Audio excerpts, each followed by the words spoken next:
Now when it comes to treatment, now why did I put all this slides, क्योंकि आज मुझे infertility का topic दिया था, मैं डायरेक्टली ट्रीटमेंट का पार्ट भी शेयर कर सकती थी, बट अंडरस्टैंडिंग कि पहले क्या रॉन्ग है वो बहुत इंपॉर्टेंट है. जस्ट बिकॉज हमारे पास इनफर्टिलिटी का टैग लेके वो पेशेंट आई है तो I just treat her for infertility, ऐसे नहीं होता है. We have to make sure and understand कि पहले क्या रॉन्ग जा रहा है. जैसे हम लोग हेतु विपरीत ट्रीटमेंट, जो हेतु है, जो कारण है कोई भी प्रॉब्लम का, कोई भी एलिमेंट का, उस कारण को पहले ट्रीट करते हैं and then accordingly results are definitely generated.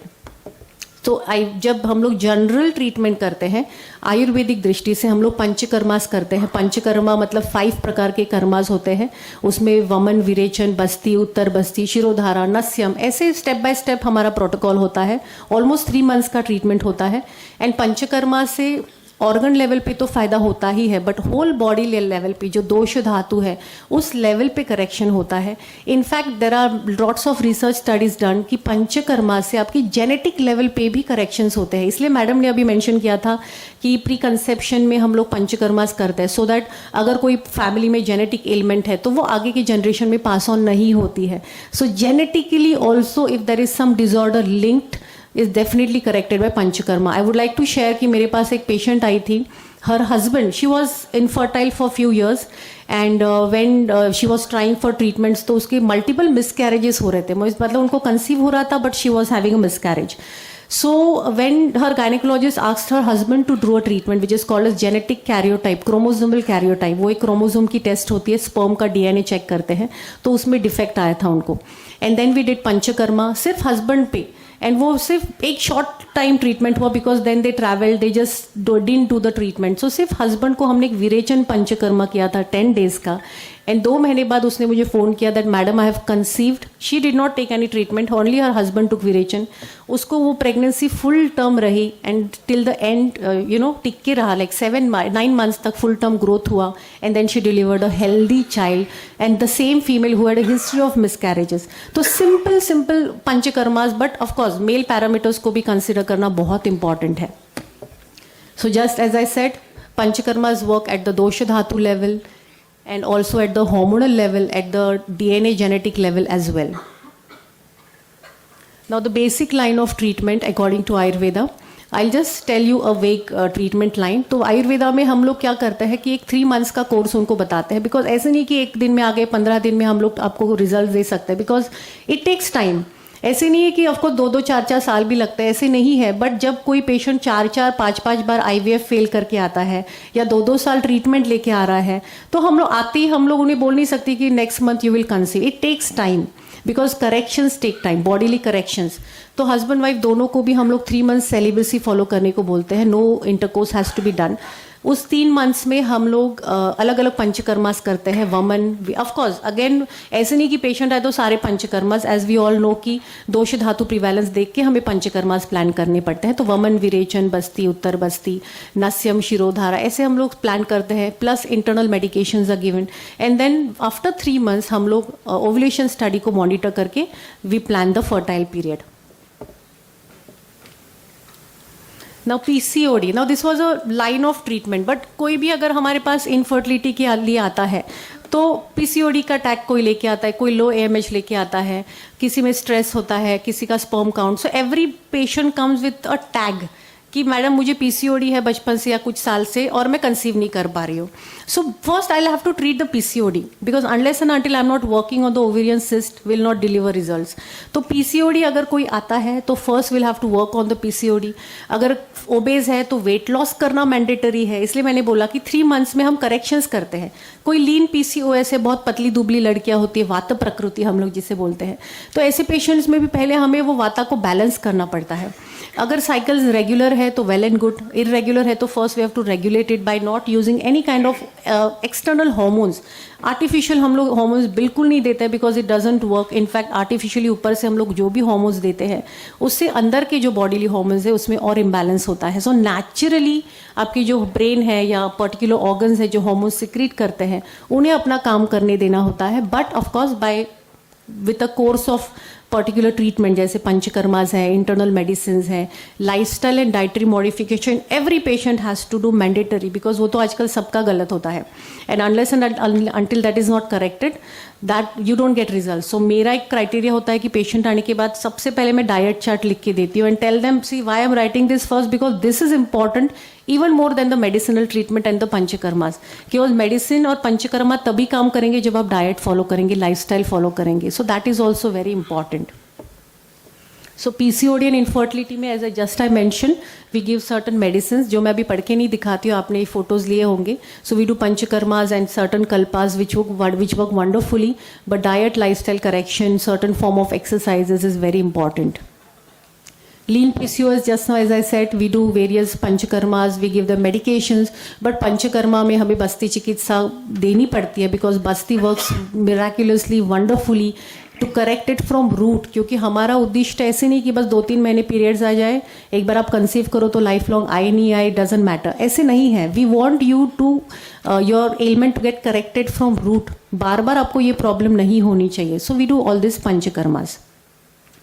Now this is a wonderful case study which I will share. She is a patient. जब मेरे पास आई वो 128 kgs वेट था उसका. she was a physiotherapist by profession and वो last 4 years से उसके gynaecologist से treatment ले रही थी. she was giving all sorts of hormonal injections and all जो थाई पे इंजेक्ट करते हैं and everything, all hormones. And obviously इतनी ओबेज थी तो पीसीओडी था, बचपन से थायराइड की इशू थी and she was taking all sorts of medication. सारे हार्मोन्स उसके इम्बैलेंस थे, FSH, LH, prolactin, everything was imbalanced. So when her gynaecologist tried for 4 years, उन्होंने उनको बोला कि आप अभी वेट लॉस करके आओ. Then she came to me actually for weight loss, and so this is where I always tell my students also, I conduct classes for my students also. तो कि कोई भी पेशेंट अगर एलोपैथी डॉक्टर के पास जाएगा with certain condition 128 kgs weight लेके, तो वो लोग पहले ट्रीटमेंट डायरेक्टली करते हैं. बट आयुर्वेद डॉक्टर के पास कोई आता है, हम बोलेंगे आपको पहले वेट लॉस करना पड़ेगा, बिकॉज जो मेद धातु अपाचित निर्माण हुआ है जब तक वो नॉर्मल नहीं होता तब तक आपका जो शुक्र धातु है उस पर हम लोग पॉजिटिव परिणाम नहीं कर सकते हैं. So I think that's the biggest blessing. I tell my students also कि हम लोग गलती से आयुर्वेद में आ गए क्योंकि हम लोगों को थोड़े बहुत कम परसेंटेज मिले और हम लोगों ने आयुर्वेद चूज़ किया. But I think there is a blessing in disguise, because जितना सेटिस्फैक्शन हम लोग आयुर्वेद प्रैक्टिस करके करते हैं, I don't think, I mean, of course, every profession अपने अपने जगह पे they do the right thing for the betterment of people. But I think we get the satisfaction, inner satisfaction by practicing Ayurveda. So it's a blessing in disguise for all of us. और अगर यहाँ पे कोई Ayurvedic students है, I would say कि congratulations कि आप लोग आयुर्वेदा में आए हैं. You have been chosen to be Ayurvedic students, क्योंकि हम लोग हम लोग बोलते हैं ना that you are chosen, destiny हमें चूज करती है. तो I think we are chosen ones to be a part of Ayurveda. और आप लोग प्लीज़ आयुर्वेद प्रैक्टिस कीजिए, बिकॉज इवन इनिशियली मैं पहले जीपी करती थी, but then when I actually came into Ayurveda, so you get lovely wonderful results. तो please practice pure Ayurveda all of you. So infertility case में हमने पहले विरेचन दिया.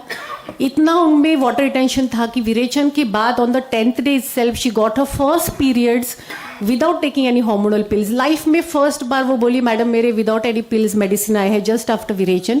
और विरेचन के बाद उसके 9 kgs वेट लॉस हुआ था.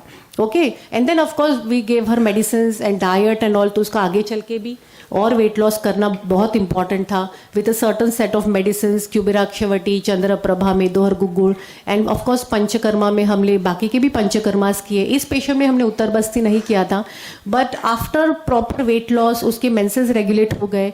And after losing a particular, उसने 25.7 kgs वेट लॉस किया था 7 months में. And then she said madam मैं अभी मेरे गायनेक को एक बार मिल के आती हूँ.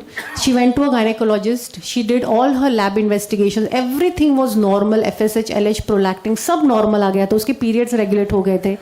लिटरली हर गायनेक सेड कि आप अब ये नेचुरल कंसेप्शन के लिए, जिसने उन्होंने गायनेक ने उनको बोला था आप IVF करो, but her gynec told her you plan for natural conception, and after 8 months of further treatment she conceived naturally, and today of course her child is 2-3 years old. So ayurveda में बहुत सुंदर results है.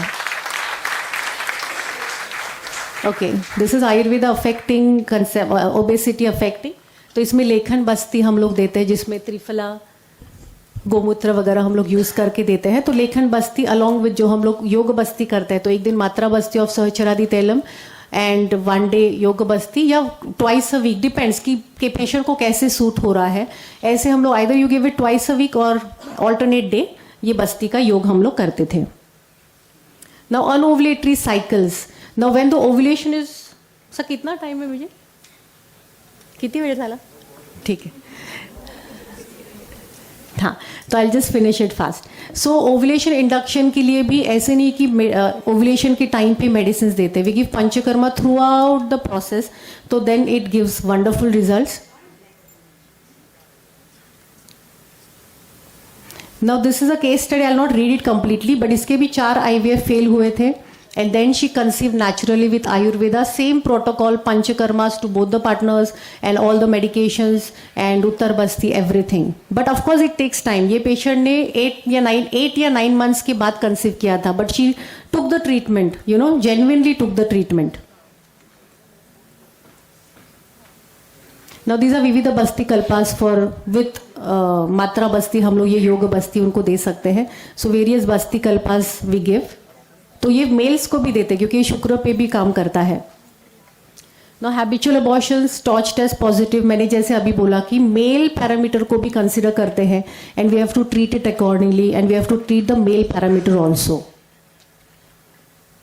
ये जो मैंने अभी chromosomal karyotype का बोला था, ये केस स्टडी है जो जस्ट नाउ आई सेड कि सिर्फ हस्बैंड को विरेचन दिया था and she did not have any miscarriage and she conceived naturally and did not have a miscarriage, had a full term pregnancy, so only we treated the husband here. Low MH के बारे में तो अभी just बोला था मैंने। उत्तर बस्ती is very important treatment therapy when it comes to conception because it actually works at the reproductive level, आपके ऑर्गन लेवल पे काम करती है। So thank you very much for having me. Thank you.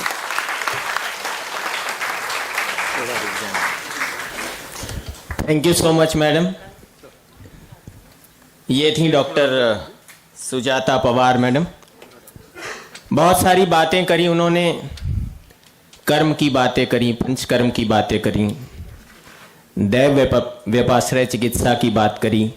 Divya madam हमारे बीच में हैं, मैं चाहता हूं कि हम उनका कमेंट भी सुने और फिर उसके बाद मैडम को वो फेलिसिटेट भी करें। Please madam. Thank you. Actually madam ने इतने कम समय में इतना बड़ा टॉपिक कवर किया और वेरी नाइसली कवर किया, थैंक यू मैडम। मगर मतलब आपने ऋतु क्षेत्र अम्बु बीज से लेके उत्तर बस्ती तक आप पहुँचे, तो ऋतु क्षेत्र अम्बु बीज में तो हम सब आयुर्वेदिक स्टूडेंट है तो आपको सबको पता ही है। उसमें मैं थोड़ा एक चीज़ ऐड करना चाहूँगी कि उसमें काल का भी थोड़ा सा, हम अगर pregnancy is not by chance it by choice, ये हमें पता है। तो मैं थोड़ा सा मधुरा मैडम का भी और ये मैडम का भी ऐसा दोनों मिलके थोड़ा सा कंक्लूड करना चाहती हूँ, क्योंकि pre conception then conception and want for pregnancy ऐसा एक साथ ही है। तो actually pregnancy is not by chance, it's by choice. तो इसके लिए हमें अगर बच्चा चाहिए तो कैसे होना चाहिए, हमें प्लानिंग करना चाहिए। तो प्लानिंग कब से करना चाहिए, तो बिफोर 3 मंथ्स, क्योंकि शुक्र की निर्मित जो है वो होने में 72 डेज लगते हैं। तो 3 महीने पहले अगर बोथ पार्टनर का हम रसायन, वाजीकरण और पंचकर्म, दीपन पाचन पूर्वक पंचकर्म करेंगे तो वो जो बीज है, स्त्री बीज और पुरुष बीज जो है वो अच्छे से बनता है। और बोथ पार्टनर का पंचकर्म करने के बाद फिर हमें प्रेगनेंसी के लिए सोचना है। फिर इनफर्टिलिटी अगर कॉजेस वगैरह सब है, मैडम ने अच्छे से पूरा कवर किया है। खाली प्रेगनेंसी में ऋतु क्षेत्र अम्बु बीज के साथ में थोड़ा काल का भी एडिशन करूंगी, क्योंकि 2 काल रहते हैं, एक विसर्ग काल और एक आदान काल आयुर्वेद के अनुसार। तो विसर्ग काल सितंबर से लेके फरवरी तक रहता है और आदान काल जो है वो मार्च से लेके अगस्त तक रहता है। तो अगर हम प्लानिंग करना चाहते हैं तो हमें विसर्ग काल में अगर हम प्लानिंग करेंगे तो वहाँ सूर्य का बल अच्छा रहता है, इम्यूनिटी अच्छी रहती है। तो जो प्रोजेनी हम कंसीव करना चाहते हैं वो जो कपल, वो और अच्छा हमें क्वालिटी स्पर्म और ओहम मिलेगा। इसके लिए वो काल का एक मैं थोड़ा एडिशन करूँगी। बाकी सब टॉपिक मैडम ने अच्छे से कवर किया है। और दूसरी बात मैं ये कवर करूँगी कि यहाँ शिवाजी महाराज का चित्र है, तो कैसे है गर्भ संस्कार का भी हमारा थोड़ा सा टॉपिक हुआ, तो उसके ऊपर भी मैं थोड़ा सा बोलूँगी कि संस्कारो ही गुणांतर धानम हम बोलते हैं। तो संस्कार मतलब संस्कार करने से गुण बदलते हैं क्या, तो बदलते हैं। तो उसमें कैसे, फॉर एग्जांपल हम घी का एग्जांपल लेंगे, थोड़ा सा मैं एडिशनल, थोड़ा सा एज अ गायनेकोलॉजिस्ट हूँ तो थोड़ा मैं एडिशनल मुझे लगता है कि बोलना चाहिए। तो समझो घी है, दूध से घी बनता है, तो अगर दूध रहेगा तो वो कितना टिकेगा, एक दिन बाहर रखेंगे तो उससे हम दही बनाएंगे तो 2 दिन, छाछ बनाएंगे तो उसका और उससे हम बटर बनाएंगे, बटर से हम मतलब लोनी से फिर हम घी बनाएंगे, तो घी कितना टिकता है, सालों साल टिकता है। तो जितना हम संस्कार करेंगे उतना बेबी के ऊपर उसका अच्छा इफेक्ट होने वाला है। हाँ, तो है ना, तो संस्कारों से गुण बदलता है, ये तो पक्का है। दूसरी बात ये है कि जब हम मतलब गर्भ संस्कार बोलते हैं, गर्भ संस्कार को हम बोलते हैं कि संस्कार करो संस्कार करो, तो गर्भिणी की मतलब मेंटल सिचुएशन बहुत अच्छी होनी चाहिए। समझो जीजा माता जो है, हम 1-2 उदाहरण देंगे, जीजा माता का उदाहरण देंगे। जीजा माता ने पहले से प्लान किया था कि मेरा बच्चा शूरवीर होगा, और तभी से प्रेगनेंसी के पहले से उन्होंने पूरा प्लान किया था और उसके अनुसार उन्होंने प्रेगनेंसी में बिहेव किया, मतलब ये किया, तो इसके जैसा बेबी हो गया। दूसरा प्रहलाद का मैं उदाहरण दूंगी, तो प्रहलाद किसका, राक्षस का पुत्र है ना, मतलब है, फिर भी वो इतना भक्त कैसा, क्योंकि जब उसके प्रहलाद की जो मम्मी थी उसको अगर आश्रम में लिया था और उसका प्रेगनेंसी पीरियड पूरा वो आश्रम में गया था और उसके ऊपर संस्कार हो गए थे। तो वो जो एनवायरनमेंट है वो भी बहुत इम्पोर्टेंट है, तो वो एनवायरनमेंट भी अच्छा होना चाहिए। और तीसरी मैं बात कहूँगी, मैडम ने कहा कि चौथे महीने में मन की उत्पत्ति होती है, षष्ठे बुद्धि की उत्पत्ति होती है, तो इसमें भी हमें मतलब संस्कार करना है, तो बेबी के ऊपर भी और मदर के ऊपर भी और सोसाइटी के ऊपर भी इसका परिणाम होता है। It is for good child, मतलब बेबी भी सुप्रजा निर्मित होती है, मदर को डिसीज फ्री मतलब सीजेरियन नॉर्मल डिलीवरी का हम कोशिश करते हैं आयुर्वेद में, और सोसाइटी के लिए हम अच्छा बच्चा देते हैं। तो उसमें 4 एक्टिविटीज़ मैं थोड़ा ऐड करना चाहूँगी, क्योंकि physical question, spiritual question, emotional question and intellectual question, ऐसे 4 क्वेश्चन है।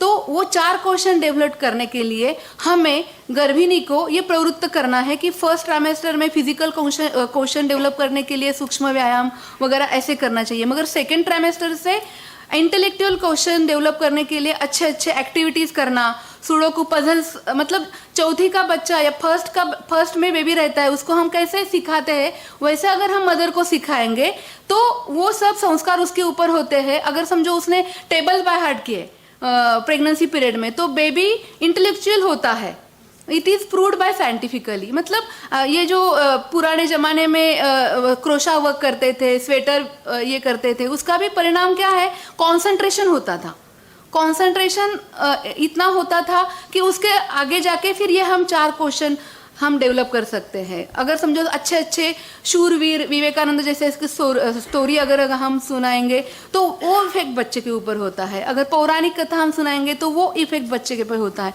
इसके लिए काफ़ी मैडम और दोनों मैडम ने अच्छे से ये किया, मैं खाली मेरा थोड़ा सा इनपुट मैंने डाला है। Thank you madam.